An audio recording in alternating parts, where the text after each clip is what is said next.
Online video લેક્ચરમાં તમારું ફરીવાર સ્વાગત છે। તો આપણે પ્રકરણ 1 ધોરણ 12 ઘન અવસ્થા એમાં છેલ્લા ટોપિક પર આવી ગયા છે, બરાબર છે।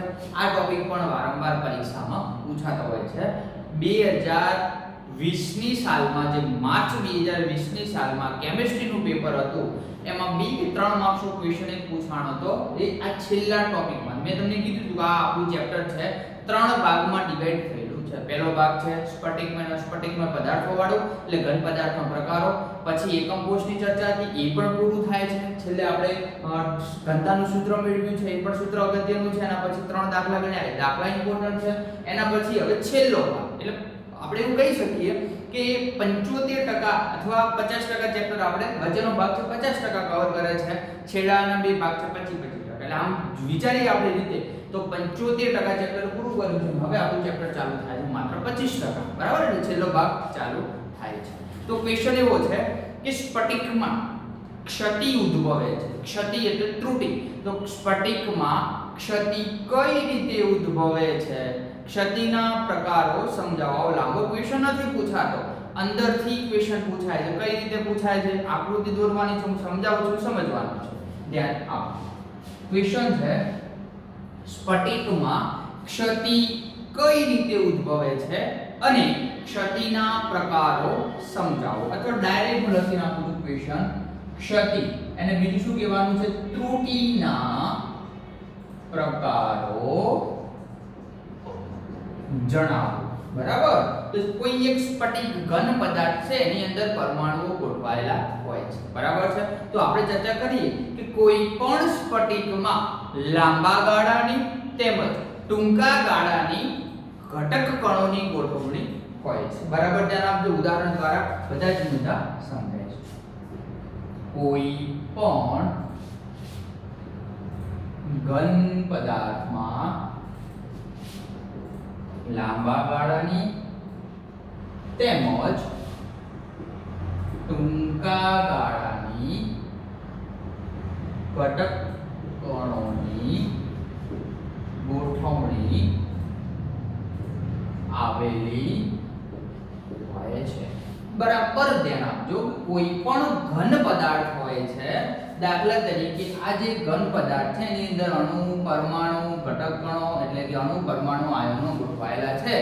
આ ગોઠવણી લાંબા ગાળાની હશે એટલે ઘણા સમય ચાલે એવી હશે, અથવા એકદમ ટૂંકા ગાળાની હશે એટલે એની અંદરથી કોઈ એક પરમાણુ ગોળો બહાર કાઢી લઈએ તો વચ્ચે અવકાશ ઉત્પન્ન થશે, વચ્ચે ક્ષતિ ઉત્પન્ન થશે, બરાબર છે?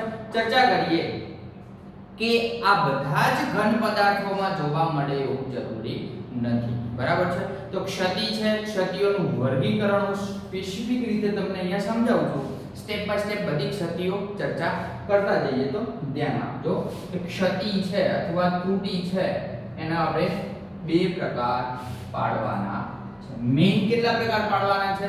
બે પ્રકાર। કઈ ક્ષતિ? એક બિંદુ ક્ષતિ, બીજું રેખા ક્ષતિ, બરાબર ક્લિયર કરજો। બિંદુ ક્ષતિ, બીજું હતું રેખા ક્ષતિ, બરાબર છે? બિંદુ ક્ષતિ અને રેખા ક્ષતિ। એમાં જે આ રેખા ક્ષતિ છે એના કોઈ જ પ્રકાર પાડવાના નથી, પણ જે બિંદુ ક્ષતિ છે એના પાછા આપણે 3 પ્રકાર પાડવાના છે। કેટલા પ્રકાર પાડવાના છે? 3 પ્રકાર પાડવાના છે। કયા કયા 3 પ્રકાર પાડવાના છે? તો એક તત્વયુગ્મિતિ ક્ષતિ, બીજી અશુદ્ધ ક્ષતિ, ત્રીજી બિન તત્વ યુગ્મિતિ ક્ષતિ। શું છે નામ? તો શબ્દ તમારા માટે કદાચ નવા લાગતા હોય, આપણે શબ્દ સમજવાનો પછી ક્વેશ્ચન સમજવાનો છે એટલે આપણા મગજની અંદર રહેલો ડાઉટ ક્લિયર થઈ જશે। પહેલો પ્રકાર છે તત્વ યુગ્મિતિ ક્ષતિ,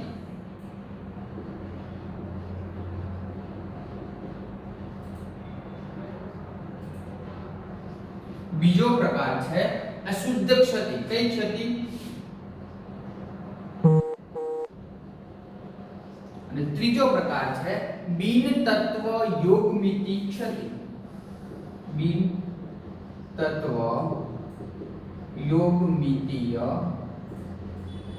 ક્ષતિ। તો તત્વ યુગ્મિતીય, બિન તત્વ યુગ્મિતીય આપણે સ્ટોઇચિયોમેટ્રિક તરીકે ઓળખતા હતા। શું છે?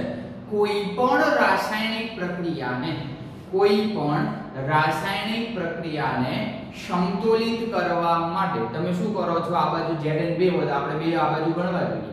પ્રક્રિયકોની સંખ્યા નિપજોની સંખ્યા સમાન કરવી હોય તો આપણે શું કરીએ કે 2 વડે ગુણીએ છીએ. બરાબર? દાખલા તરીકે હું એક એક્ઝામ્પલ આપું છું કે Fe HCl FeCl2 H2 બનાવે છે. આ એક પ્રક્રિયા છે કે આયન છે હાઇડ્રોક્લોરિક એસિડ સાથે પ્રક્રિયા કરી આયન ક્લોરાઇડ બનાવે છે. તો આ બાજુ H કેટલા છે?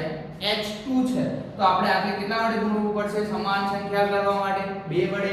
Cl2 છે, Cl2 છે, એક Fe છે. તો આ 2 વડે ગુણો છો. એ 2 શું છે? તત્વ યોગમિતિ ગુણાંક. શું છે? તત્વ યોગમિતિ ગુણાંક. બરાબર છે? તો બસ આ જ ચર્ચા આપણે કરવાની છે. તો હવે ચર્ચા કરીએ છીએ કે જે તત્વ યોગમિતિ ક્ષતિ છે, અશુદ્ધ ક્ષતિ છે અને બિન તત્વ યોગમિતિ ક્ષતિ છે. એમાં જે તત્વ યોગમિતિ ક્ષતિ છે એમ એના ટૂંકમાં 4 પ્રકાર ચર્ચા કરવાની છે. પણ હકીકતમાં એના પ્રકાર 2 કહેવાય, પણ આપણે ભણવાના છે કેટલા? 4. બરાબર ધ્યાન આપજો. કઈ કઈ ક્ષતિ ભણવાની છે તત્વ યોગમિતિમાં? પહેલી ક્ષતિ છે રિક્ત ક્ષતિ. કઈ ક્ષતિ છે? રિક્ત.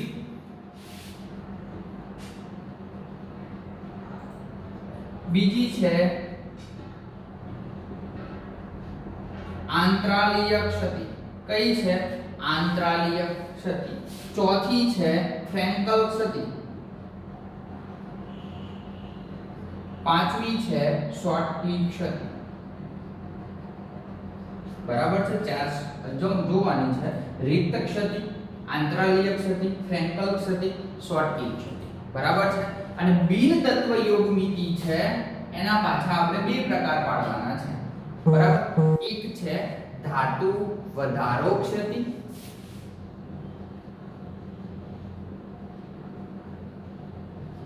બીજું છે ધાતુ ઉણપ ક્ષતિ.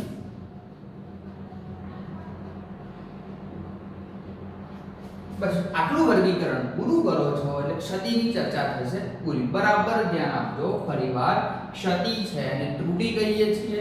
એના 2 પ્રકાર પાડવાના છે, બિંદુ ક્ષતિ, રેખા ક્ષતિ. બરાબર છે? પછી બિંદુ ક્ષતિ, રેખા ક્ષતિને આપણે અડવાનું નથી, એના કોઈ જ પ્રકાર પાડવાના નથી. તો બિંદુ ક્ષતિ છે એના 2 પ્રકાર, તત્વ યોગમિતિ ક્ષતિ, અશુદ્ધ ક્ષતિ, બિન તત્વ યોગમિતિ ક્ષતિ. બરાબર છે? પછી આગળ ચર્ચા કરીએ કે તત્વ યોગમિતિના 4 પ્રકાર. અશુદ્ધ ક્ષતિના પ્રકાર નથી પાડવાના. બિન તત્વ યોગમિતિમાં 2 પ્રકાર પાડવાના છે, ધાતુ વધારો ક્ષતિ અને ધાતુ ઉણપ ક્ષતિ. તો આપણે પહેલા તો શું સમજ્યું? બિંદુ ક્ષતિ એટલે શું અને રેખા ક્ષતિ એટલે શું એ સમજીએ. બરાબર? તો આપણે આગળ સમજીએ કે ક્ષતિના મુખ્ય 2 પ્રકાર છે.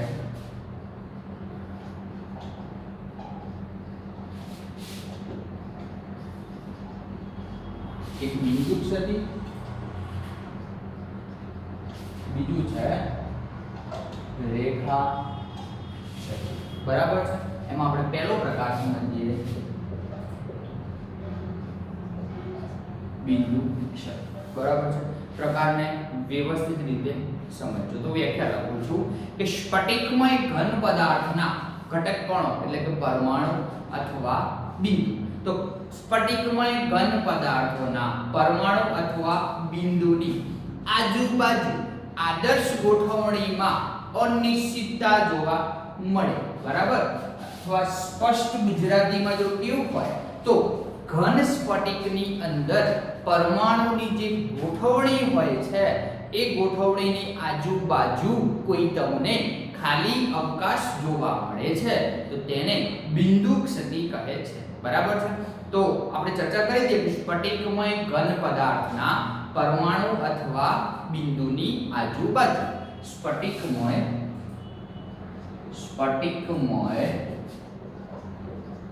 ઘન પદાર્થના પરમાણુ અથવા ઘટક કણની આજુબાજુ આદર્શ ગોઠવણીમાં ફેરફાર જોવા મળે. શું જોવા મળે? ગોઠવણીમાં ફેરફાર જોવા મળે. તો એક શબ્દ તમે વાપરી શકશો, અનિશ્ચિતતા જોવા મળે. શું જોવા મળે? અનિશ્ચિતતા જોવા મળે. તો આ પ્રકારની ક્ષતિને બિંદુ ક્ષતિ કહે છે. બરાબર છે.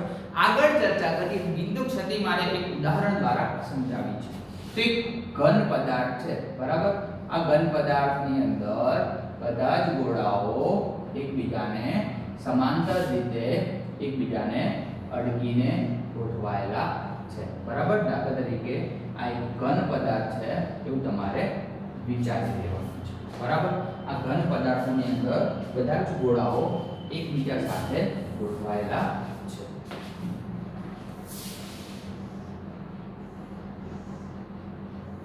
બરાબર. એક ગોળો, બીજો ગોળો, ત્રીજો ગોળો, બરાબર છે. નીચે ચર્ચા કરું. ચોથો ગોળો, વચ્ચે ખાલી અવકાશ છે, પાંચમો ગોળો, બરાબર. હજુ એક નીચે લાઈન લઈ લો. એક ગોળો, બીજો ગોળો, ત્રીજો ગોળો.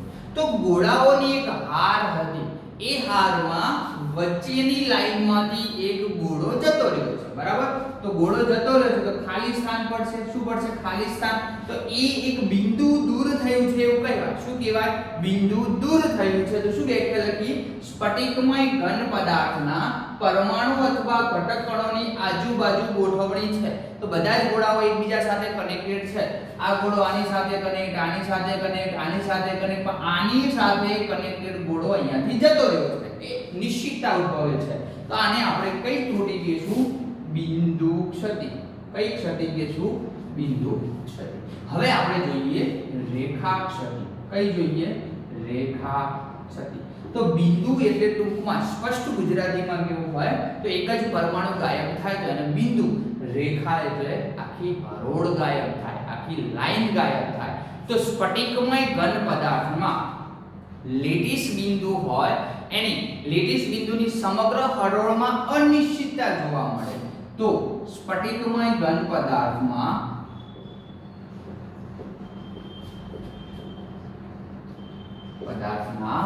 લેટિસ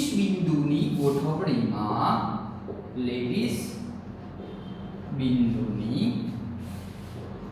ગોઠવણીમાં સમગ્ર રેખા, સમગ્ર હરોળ, સમગ્ર રેખા અથવા સમગ્ર હરોળમાં અનિશ્ચિતતા જોવા મળે.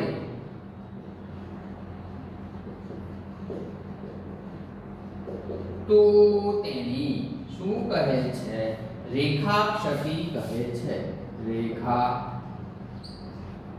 ઉદાહરણ આપો એટલે વધારે ક્લિયર થશે, બરાબર.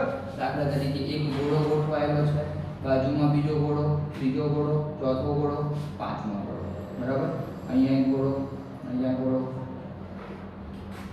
બરાબર. આવી ગોઠવણી છે.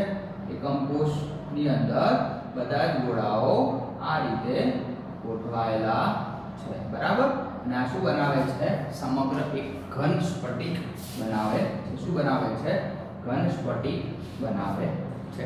આ ઘન સ્ફટિકમાંથી શું કીધું? સમગ્ર રેખા, સમગ્ર હરોળમાં અનિશ્ચિતતા જોવા મળે છે. એનો મતલબ શું થાય કે આ ગોળો આ ગોળા સાથે જોડાયેલો છે, આ ગોળો આની સાથે જોડાયેલો છે, આ ગોળો આની સાથે. જો આની અંદરથી હું એક આ ગોળો કાઢી નાખું, એક ગોળો, તો કઈ ક્ષતિ ઉદ્ભવે છે? બિંદુ ક્ષતિ. કારણ કે એક જ ગોળો કાઢો છો, પણ વિદ્યાર્થી મિત્રો તમે આ સમગ્ર હરોળને કાઢી નાખો છો, બરાબર. સમગ્ર રેખાને કાઢી નાખો છો. તો એના કારણે તમને જે ક્ષતિ ઉદ્ભવતી જોવા મળશે, જે ક્ષતિ ઉદ્ભવતી જોવા મળશે, એ ક્ષતિને આપણે શું કહેવાનું છે? રેખા ક્ષતિ. શું કહેવાનું છે? રેખા ક્ષતિ. તો ધ્યાન આપો. સ્ફટિકમય ઘન પદાર્થના લેટિસ બિંદુની ગોઠવણીમાં સમગ્ર રેખા અથવા સમગ્ર હરોળમાં અનિશ્ચિતતા જોવા મળે છે. તો આ ગોળા સાથે આ તો રેખા કમ્પ્લીટ હતી, આ કમ્પ્લીટ હતી, પણ ત્રીજી રેખા તો વચ્ચે ગાયબ થઈ ગઈ છે. તો એ ગાયબ થયેલી રેખાને કારણે આપણને જે અનિશ્ચિતતા જોવા મળે છે, એ અનિશ્ચિતતાને આપણે રેખા ક્ષતિ તરીકે ઓળખવાનું છે, બરાબર છે. હવે આપણે ચર્ચા કરી છે એક ક્ષતિ જોઈ લીધી, એની અંદર બિંદુ ક્ષતિ, રેખા ક્ષતિ જોઈ લીધી. હવે આપણે ચાલુ કરીએ છીએ તત્વ યુગ્મિતિ ક્ષતિ. એની પહેલા ફટાફટ આટલું નોટ ડાઉન કરો, લખી નાખો, પાછું તત્વ યુગ્મિતિમાં 4 ક્ષતિનો અભ્યાસ કરાવું છું. ક્લિયર છે? ફટાફટ લખી નાખો.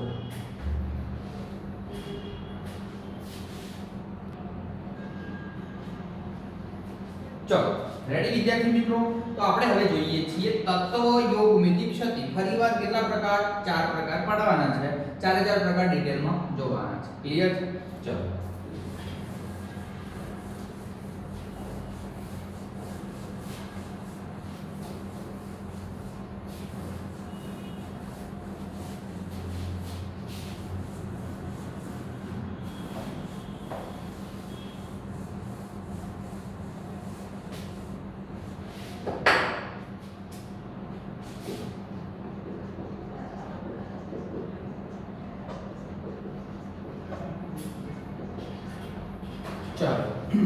તત્વ યુગ્મિતિ ક્ષતિ. તો તત્વ યુગ્મિતિ ક્ષતિ એટલે શું? બરાબર છે?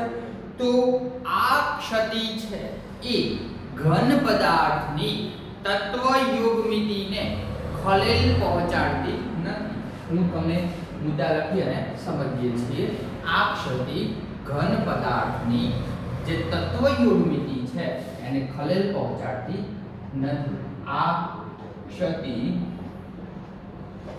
ઘન પદાર્થની તત્વ યુગ્મિતિને ખલેલ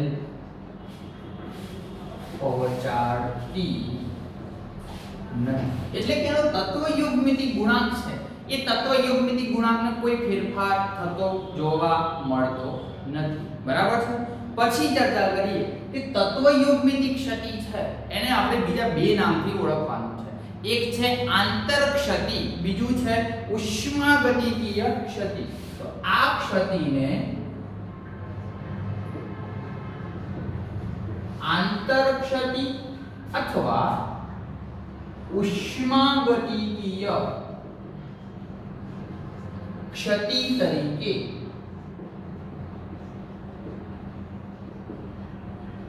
ઓળખી શકાય છે. તો તત્વ યુગ્મિતિ ગુણાંક એટલે શું? મેં તમને હમણાં કીધું કે કોઈ પણ રાસાયણિક પ્રક્રિયાને તમે સમતોલિત કરો છો ત્યારે એ રાસાયણિક પ્રક્રિયાને પ્રક્રિયકોની બાજુ, નિપજોની બાજુ સંખ્યા સમાન કરવા માટે જે સહગુણક વડે ગુણો છો એ સહગુણકને તત્વ યુગ્મિતિ ગુણાંક કહે છે.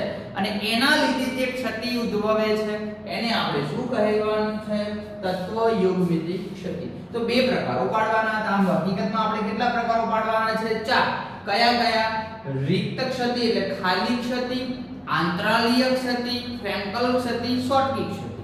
પણ અત્યારે આપણે બે જ પ્રકારો છે એવું માનવાનું છે. બીજા બે પ્રકારો આમાં છે એ જ ચર્ચા હું કરું છું. બરાબર છે? તો પહેલા આપણે જોવાની છે રિક્ત ક્ષતિ, જેને આપણે શું કહીએ છીએ? ખાલી ક્ષતિ. રિક્ત એટલે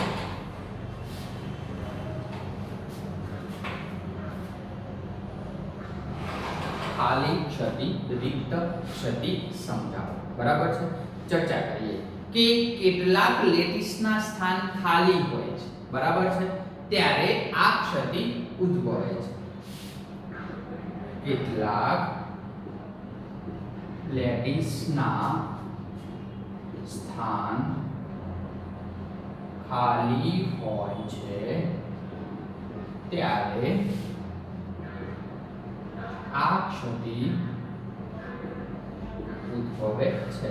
કેટલાક લેટિસના સ્થાન ખાલી હોય છે ત્યારે આ ક્ષતિ ઉદ્ભવે છે. આગળ લખો કે રિક્ત ક્ષતિના કારણે ઘનતામાં ઘટાડો થાય છે. રિક્ત ક્ષતિના કારણે ઘનતામાં ઘટાડો થાય છે. શું થાય છે? ઘનતા એની શું થાય છે? ઘટે છે. અને આ ક્ષતિ કોઈ પણ પદાર્થને તમે ગરમ કરો છો ત્યારે ઉદ્ભવે છે. બરાબર? એ પણ મુદ્દો લખી દઈએ. આ ક્ષતિ પદાર્થને ગરમ કરવાથી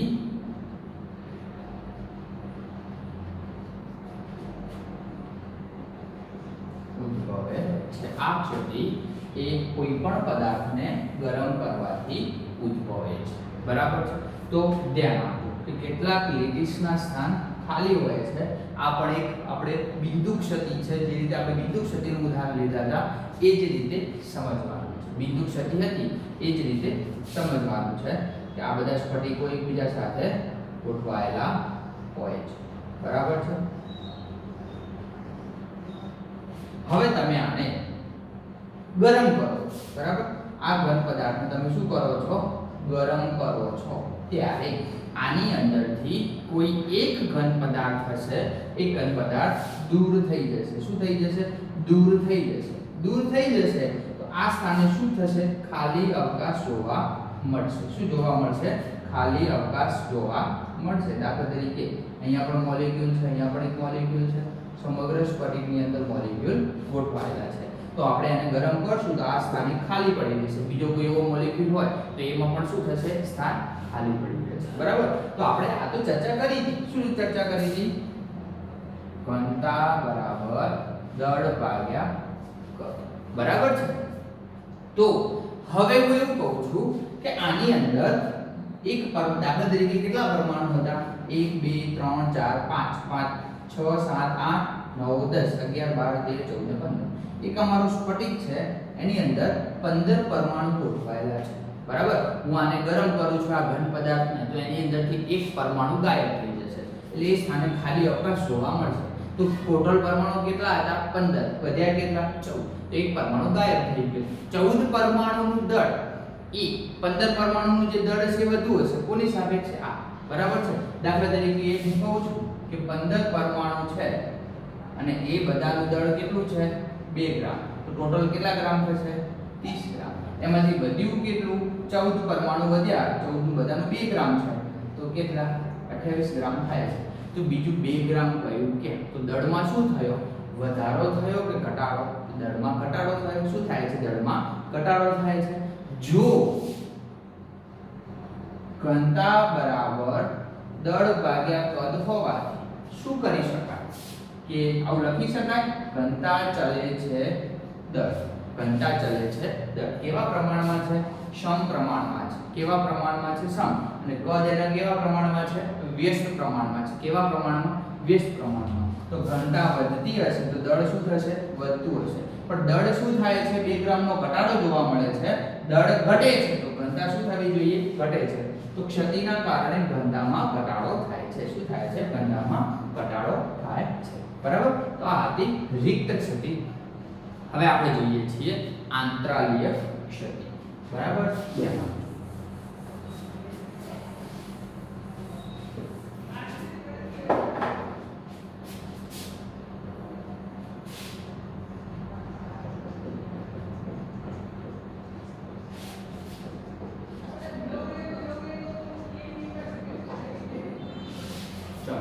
આંતરાલીય ક્ષતિ સમજાવો.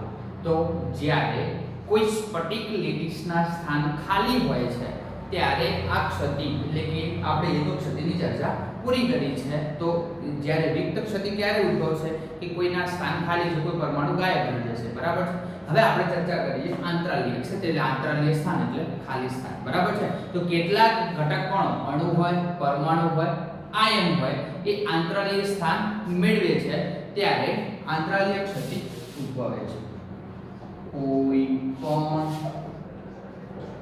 ઘટક કણ એમાં ચાહે અણુ હોય, ચાહે પરમાણુ હોય, ચાહે આયન હોય એ આંતરાલીય સ્થાન મેળવે છે.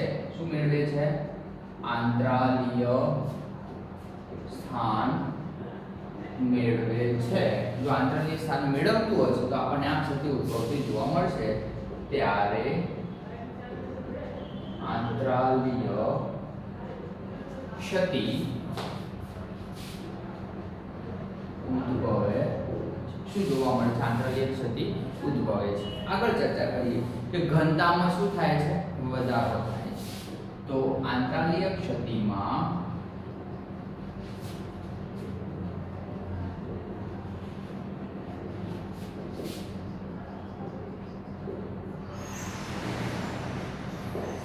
ઘનતામાં વધારો થાય છે, બરાબર છે। આગળ ચર્ચા કરીએ કે બિન આયનીય સંયોજન, બરાબર છે। તો બિન આયનીય આયનો ધરાવતા નથી એમાં જ આ ક્ષતિ જોવા મળે છે, એ પણ ઇમ્પોર્ટન્ટ છે। બિન આયનીય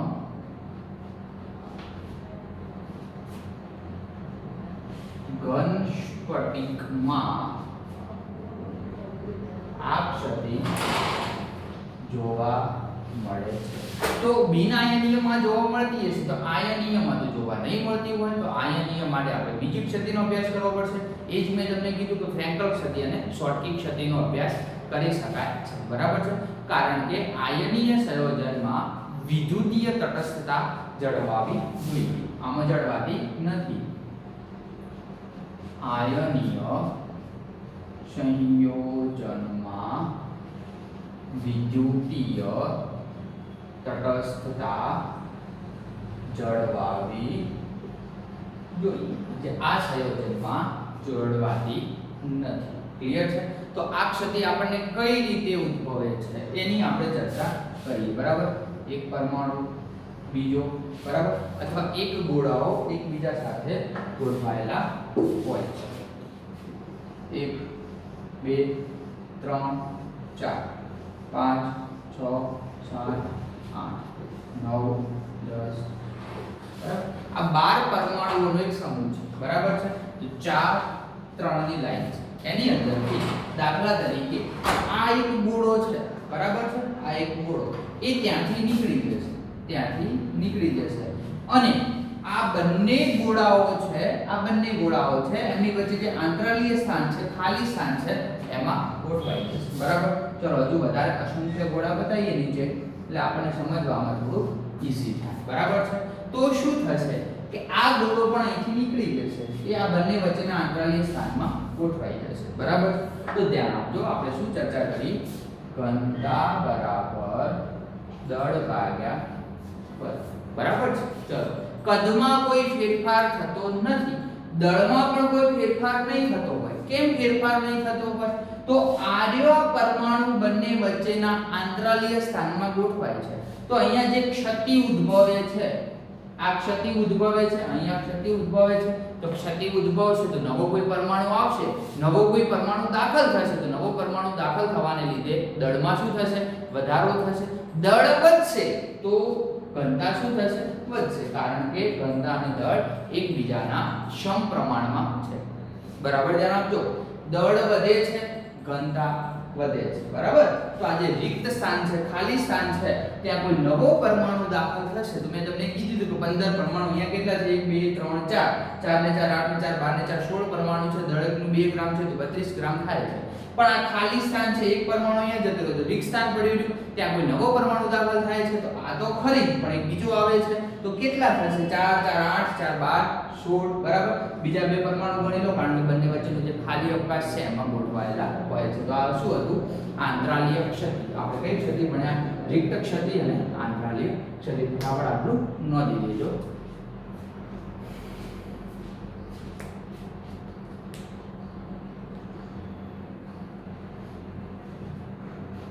ક્લિયર છે? તો આની સાથે સાથે આપણે બીજી બે ક્ષતિ ભણવાની હતી, એ છે શોર્ટકી ક્ષતિ અને ફ્રેન્કલ ક્ષતિ। એ આપણે નેક્સ્ટ વિડિયો લેક્ચરમાં જોઈશું। ક્લિયર છે? Thank you very